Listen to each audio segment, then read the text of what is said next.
उसमें केवल सिद्ध पुरुष ही जा सकता है या कोई देवता, उसे ऊर्ध्वक कहते हैं। वहां जाने के लिए जो मार्ग है बड़ा ही उत्तम है, सुखद है, और दिव्य विमानों के द्वारा जाया जाता है।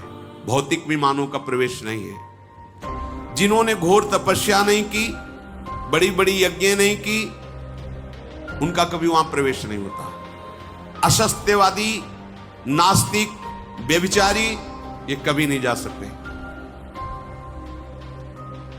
जो धर्मात्मा है, सदैव मन को वश में रखा है, शामदम, किसी से ईर्ष्या नहीं की, जो दान देता रहता है, जो युद्ध कला में प्रवीण है, इंद्रियों को संयम में रखता है और सत्पुरुषों की सेवा करता है, ऐसे पुण्यवानों को इन लोकों में ले जाया जाता है।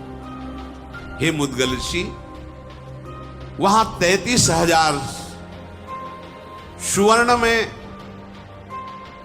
विमान, दिव्य विमान, मार्ग में ही चलने पर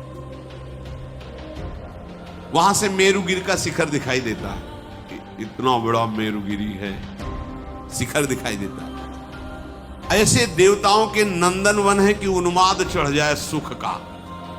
जो देववन है स्वर्ग में, जिनके लता फूल उन्माद चढ़ जाए, और निकुंज का जो तो कोटिकल्प तरुणा ही, हमारी जहां श्री जी विचरण करती, विहरण करते, अरे सौभाग्य उदय हो गया, बढ़ो आगे। स्वर्ग में किसी को कभी भूख प्यास नहीं लगती, कभी किसी को ग्लानि नहीं होती स्वर्ग में, कभी गर्मी नहीं लगती, कभी ठंडी नहीं लगती, किसी को कोई भय नहीं होता। मन में सोचा वही भोग मिल जाएगा, सब उपस्थित। वहां मलमूत्र नहीं मनते स्वर्ग में। और देवताओं को भी दुर्लभ बताया गया यह देह, मानो देह, केवल भजन के लिए, केवल भजन के लिए। भजन नहीं किया तो देख लो कौन सा देह है, क्या है। वहां भूख प्यास नहीं, मलमूत्र नहीं, ठंडी गर्मी नहीं, कोई वस्तु ऐसी नहीं जो वहां देखने योग्य ना हो। कूड़ा करकट गंदगी कुछ नहीं, जिधर देखो उधर मन को लुभावने वाला, मनोरम ही मनोरम, सुगंध ही सुगंध, हर वस्तु सुखदायक स्पर्श, कानों को लुभाने वाले संगीत अपने आप बजते रहते हैं। वहां शोक नहीं है, बुढ़ापा नहीं है, झुर्रियां नहीं पड़ती, थकावट नहीं होता, कोई वहां रोते नजर नहीं आता, सुख ही सुख बरस रहा है। स्वर्ग लोक में ऐसा सुख है जो सत्कर्म करते हैं उन्हीं को केवल प्राप्त हो सकता है, पुण्यवानों को वो लोक प्राप्त होता है।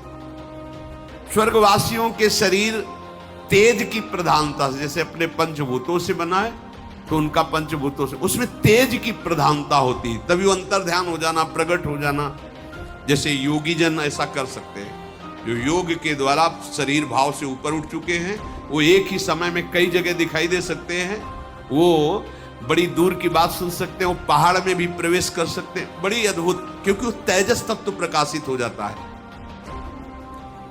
वो माता पिता के रजवीर से पैदा नहीं होते, वहां का जो शरीर है वो रजवीर से बना हुआ नहीं है। कभी वहां के लोक में पसीना नहीं आता किसी को, दुर्गंध तो वहां नाम मात्र की कहीं पूरे लोक में नहीं है।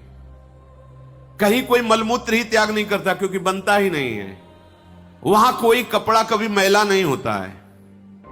वहां की फूल की माला किसी की कभी कुम्हलाती नहीं, फूल कुम्हलाते ही नहीं है। और ये नासवान की बात हो रही है, और निकुंज की बात, वो तो चिदानंद में धाम, इसका भी नाश होता है जिसका वर्णन सुन रहे हो। तभी तो जब ये सब सुना जाता है तो बस यही लगता है यही मिले चल के, अप्सराएं मिलेंगी, विमान मिलेगा, सुखी हो जाए। कितने मिनट, जैसे आप यहाँ के किसी बहुत हाई फाई होटल में जाएं, बुक करवाएं कमरा, तो व्यवस्था है, धन दीजिए, और जब धन खत्म हुआ तो एक रोटी भी नहीं मिलेगी, धक्का मार के बाहर निकाल दीजिए। बिल्कुल ठीक ऐसे स्वर्ग है, तुम्हारा पुण्य है, ये सब है, जहां पुण्य खत्म हुआ तो धक्का मार के नीचे फेंक दिए जाओगे। वहां निरंतर सुख ही सुख है, मनोरम ही मनोरम है। सब विमानों पे बैठे हर्षित हुए, नाचते गाते, विभिन्न प्रकार के भोग भोगते, यही सुन के तो सब लुभायमान हो जाते हैं। जो स्वर्ग पर पहुंच जाते हैं वो बड़ा सुखमय जीवन व्यतीत करते हैं। वहां कभी थकावट नहीं होती, वहां भोग के बाद भी थकावट नहीं है, नया उत्साह नया बल ऐसी। वहां मात्सर्य नहीं है। देवताओं के लोकों के ऊपर और भी लोक है जो इनसे भी दिव्य हैं। इन सब के ऊपर ब्रह्मा जी का लोक है जो महातेज से युक्त है। वहां पवित्र ऋषि मुनियों का प्रवेश होता है। वहां पुण्य दान पुण्य करने वालों, वहां तो ऋषि मुनियों का प्रवेश होता है। बड़े ऋभु नाम के देवता वहां विराजमान रहते हैं, जिनकी आराधना स्वर्ग में विराजमान देवता भी करते हैं।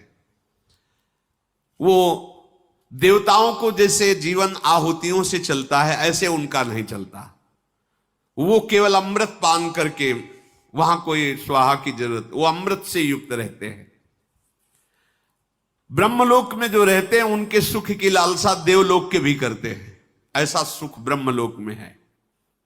वहां परिवर्तन नहीं होता, एक शरीर रहता है, जैसे एक स्थिति रहती है। ब्रह्मलोक में जरा मृत्यु का अभाव रहता है। ब्रह्मलोक में ऐसा नहीं कि जन्म हुआ मरण हुआ, ऐसा नहीं।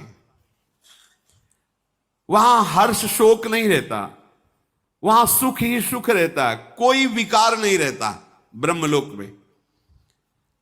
न राग न द्वेष न दुख न द्वंद्व। एक तरह से यह समझ लो कि परम गति को छोड़कर और सब कुछ वहां है ब्रह्मलोक में। ऐसा सुख है जो तुम सोच भी नहीं सकते। मुद्गल सिंह का हो गया, आपने बता दिया गुण। अब जरा दोष बताइए, क्या दोष है? तो दोष भी सुन लीजिए महर्षि। आपने जो सत्कर्म किया है बस उतना ही भोग आप भोग सकते हैं। इसके बाद तत्काल वहां से हटा दिए जाएंगे आप कि भाई 1 महीने से रह रहे हैं होटल में, इतना पैसा दिया है, अब आज की रात्रि तो काट लेने दो, तो फुटपाथ में काटना पड़ेगा। पैसा है तो और रुक जाइए, नहीं है तो नहीं। पुण्य है तो है। इसके बाद जो तुम्हें प्यार कर रहे थे, दुलार कर रहे थे, विमान मिला था, यश गान मिला, सब धूल दूसरे धक्का मार के बाहर कर दिए जाओगे स्वर्ग से, फिर नीचे गिरोगे आके। अच्छा, वहां कोई तुम पुण्य या नया कर्म कर नहीं सकते। जो पुण्य करके गए उतने केवल भोग मिलेगा। पुण्य गंवाने पर वहां से बहुत ही क्लेशित होकर हटाया जाता है। क्यों भाई? जो अप्सरा जो सब भोग रहे थे तत्काल सब हट गए। अब उसमें आसक्त है, उसे धक्का मार के बाहर किया जा रहा है। कितना दुख है। स्वर्ग में सबसे बड़ा दोष मुझे ये जान पड़ता है कि जहां पुण्य खत्म हुआ तो उसका बहुत बुरी तरह पतन होता है। यही बुरी तरह पतन कि एक बढ़िया सुख साम्राज्य और 1 मिनट में सबसे रहित खत्म तुम्हारे पुण्य। जिन भोगों में लगा हुआ था, जिनको अपना मान रहा था, उनसे धक्का मार के दूर करके भगा दिया जाता है। स्वर्ग में जो लोग नीचे की तरफ गिरते हैं वो भारी जलन असंतोष से युक्त हो जाते हैं, क्योंकि वो सब सुख छिन गया। उसका मैं कैसे वर्णन करूं? जिस समय गिराया जाता है उसको दुख मिलता है।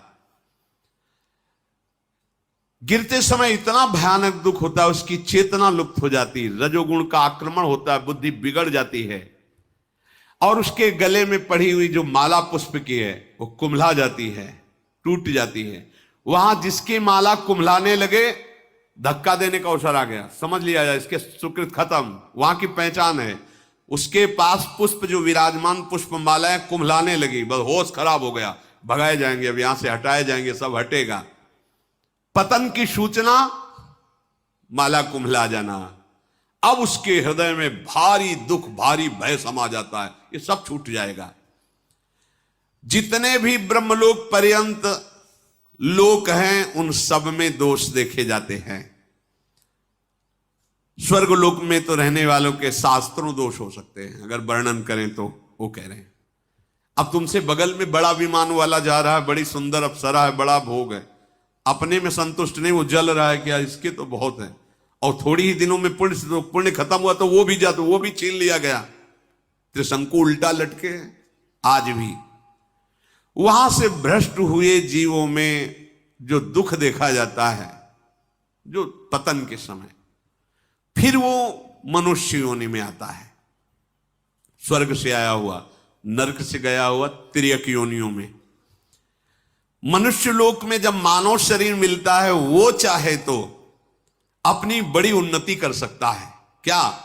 इन सब लोगों को लांग करके भगवान के धाम को। पर यहां मत वाला उसको लोक परलोक की पड़ी, उसको अभी वर्तमान के भोग। ये माया है, एक एक क्षण तुम्हारा बड़ा कीमती है। देवता तरसते कि मुझे मनुष्य बना दिया जाए, तो ऐसा पुण्य करेंगे, ऐसा दान करेंगे, ऐसा भजन करेंगे, ऐसे आचरण करेंगे कि भगवान को रिझा